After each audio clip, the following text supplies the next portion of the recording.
नमस्कार। रात के 1 बज रहे हैं और मेरी इच्छा नहीं थी कि मैं वीडियो बनाऊं, लेकिन फ़िलहाल कुछ मैसेजेज ऐसे हैं जो मैं वीडियो बनाया था जब कैलेंडर जारी हुआ था,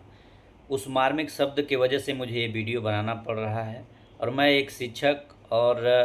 मैं एक काम करने के तौर पे मैं एक शिक्षक की भूमिका में नहीं मैं बात कर रहा हूँ कि एक विद्यार्थी का दर्द, एक विद्यार्थी की पीड़ा के रूप में आपसे जुड़ना चाहता हूँ। और जब से ये कैलेंडर आया है, विद्यार्थियों की जो मानसिक स्थिति थी, जो अब तक 2.5 साल से जितनी स्थिति नहीं गड़बड़ थी, उससे ज़्यादा कहीं ये 3-4 घंटे का समय अभी विद्यार्थियों के बीच में जो चल रहा है, जो बीत रहा है, जो इसके मानसिक स्थिति को डिस्टर्ब किया हुआ है, वो सिर्फ़ और सिर्फ़ एक शब्द है कि पीटी और मेंस। साथियों, हमको चैलेंजिंग सब कुछ हम लोग सह सकते हैं। हर एक चैलेंज को हमने फेस करते हुए यहाँ तक पहुँचने का काम किए हम लोग। हमने क्लास 1 से लेकर के और बीएड जहाँ तक हमने किया, सीटेट क्वालिफ़ाई किया, एस्टेट क्वालिफ़ाई किया, हमारे लिए हर एक चीज़ चैलेंजिंग होता है। जब कोई विद्यार्थी बीएड करता है, उसको माइक्रो टीचिंग कराया जाता है, कहीं विद्यालय में रख के पढ़वाया जाता है कि स्किल इसका मजबूत हो सके, शिक्षक बनने लायक एक छात्र तैयार हो सके। मैं उस परिप्रेक्ष्य में बात करना चाहता हूं जो पीटी और मेंस अचानक से जो सारी परिस्थितियां बदली हैं, अचानक से सारी चीज़ें जो चालू हुई हैं, उसको लेकर के ये माहौल अभी जो विद्यार्थियों के बीच में जो डर और माहौल जो बना हुआ है और जो स्थिति बनी हुई है, इसको लेकर के मैं बात कर रहा हूँ। अगर सरकार जिस दिन माननीय शिक्षा मंत्री जी जिस दिन शपथ लिए उस दिन भी इनको पता था या उसके पहले भी इनको पता था कि शिक्षक अभ्यर्थी इन सभी चीज़ों की मांग कर रहे हैं। काश उस समय भी इन्होंने कहा था, इनके द्वारा कहा गया होता, शिक्षा मंत्री जी के द्वारा, कि हम नए स्तर से सभी बहालियों को कंप्लीट करेंगे,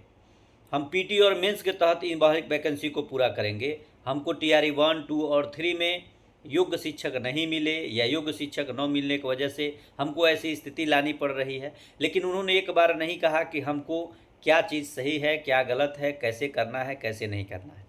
आज सिचुएशन ये बना हुआ है कि विद्यार्थी कुछ भी सोचने और समझने की स्थिति में नहीं है।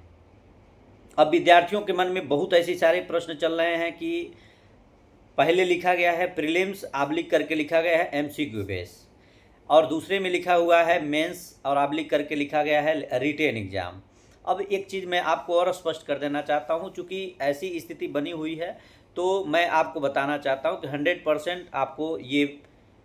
मान के चलिए कि आपका एमसीक्यू ही जो रिटेन होगा, यानी कि रिटेन करने का मतलब जो मेंस पेपर होगा वो भी एमसीक्यू ही बेस होगा। इसके लिए आप लोग परेशान मत हो। लेकिन लिखित परीक्षा को लेकर के अगर बात हो रही है तो ये भी स्थिति बहुत जल्द स्पष्ट हो जाएगी कि इसमें क्या होने वाला है। अब सबसे बड़ा सवाल यह है कि क्या इतने कम समय में तुरंत सारी चीज़ें आ रही हैं, लगातार परिवर्तन पे परिवर्तन हो रहा है, कि क्या विद्यार्थी इन सभी चीज़ों के लिए तैयार है, सजग है, और उनके मन मस्तिष्क में ये सारी चीज़ें थी कि पीटी और मेंस लागू करेगा बीपीएससी और उसके अनुसार वो तैयारी करने लायक है।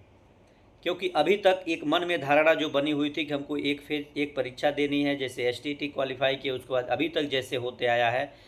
इन्हीं सभी चीज़ों के माध्यम से हम सारी प्रक्रिया को पूर्ण करेंगे।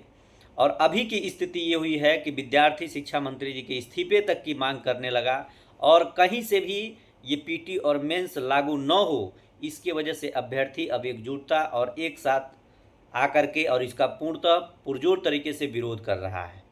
और जाहिर सी बात है, विरोध तो होना तय था। इसलिए तय था कि माननीय शिक्षा मंत्री जी को ये पहले से पता है कि जो चीज़ें लगातार जिसका विरोध होता आया है, इसके पहले भी सुनील कुमार जी शिक्षा मंत्री हुआ करते थे, उनके द्वारा भी लगातार ये कहा गया शीघ्र अतिशीघ्र हम बहाली निकाल रहे हैं, विज्ञापन याचना दिया गया, विज्ञापन जारी होने को था, एग्ज़ाम का डेट आया, और आज जो स्थिति बनी हुई है इससे यही लग रहा है विद्यार्थियों के मन में कहीं से कि कहीं न कहीं 6 महीना, अब अगले सत्र में ही ये सारी प्रक्रिया पूर्ण होगी। क्योंकि अभी एसटीटी होगा, एसटीटी के बाद सारी प्रक्रिया पूर्ण होगी, रिजल्ट आएगा, विज्ञापन आएगा, फिर आपका आवेदन होगा, उसके बाद से बहुत सारे अभ्यर्थी इसमें शामिल होंगे, लगभग 8 से 10 लाख 12 लाख आवेदन होंगे, क्योंकि फिर से सीटेट और एस्टेट के अभ्यर्थी इसमें शामिल होंगे।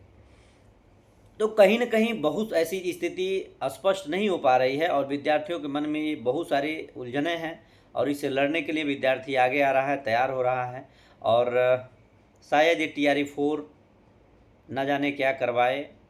अब ये तो मुझे भी नहीं समझ में आ रहा है कि आखिर इसमें क्या हो रहा है, कहाँ से कैसे होगा, कैसे क्या प्रक्रिया बनेगी, किस तरह से इसको पूर्ण कराया जाएगा, कब तक ये पूर्ण कराया जाएगा, कोई गाइडलाइन, कोई समय सीमा नहीं, कोई इसका डेट इशू नहीं हुआ कि हाँ कब तक क्या प्रक्रिया होगी। कैलेंडर जारी हुआ, वही पुरानी चीज़ों को लेकर के नए चीज़ों को बस इसमें PT मेंस लागू करके और कैलेंडर परीक्षाओं को दे दिया गया। किसी का कोई डेट नहीं दिया गया। 72वीं BPSC का डेट 25 अक्टूबर को दिया गया, उसके बाद किसी भी परीक्षा का डेट मेंशन नहीं किया गया। ये कहीं न कहीं ये दर्शाता है कि अब बहुत सारी ऐसी चीज़ें हैं जिसकी वजह से ये दर्शाता है कि TRE 4 काफ़ी लंबा चलने वाला है और इसको वैकेंसी को केवल फंसाने का काम किया जा रहा है सरकार के द्वारा और शिक्षा मंत्री जी के द्वारा, और लगातार विद्यार्थी इसका विरोध कर रहा है। 18 तारीख को होने वाला है विद्यार्थियों के द्वारा आंदोलन, महाआंदोलन, और वो आंदोलन गर्दनी बाग से शुरू होगा। तो अब देखिए आगे क्या होता है, लेकिन हाँ ये मैं कहूँगा कि इस पे विचार करने लायक है और इस मांग को कम से कम नहीं करना है इस बार, अगली बार समय देते हुए और सारी प्रक्रिया को लागू कर सब कुछ माना जाएगा। लेकिन अभी जो स्थिति चल रही है इस स्थिति में PT और मेंस लागू नहीं होना चाहिए। आपका क्या राय है, आप ही ज़रूर कमेंट करिए। बहुत बहुत धन्यवाद, नमस्कार।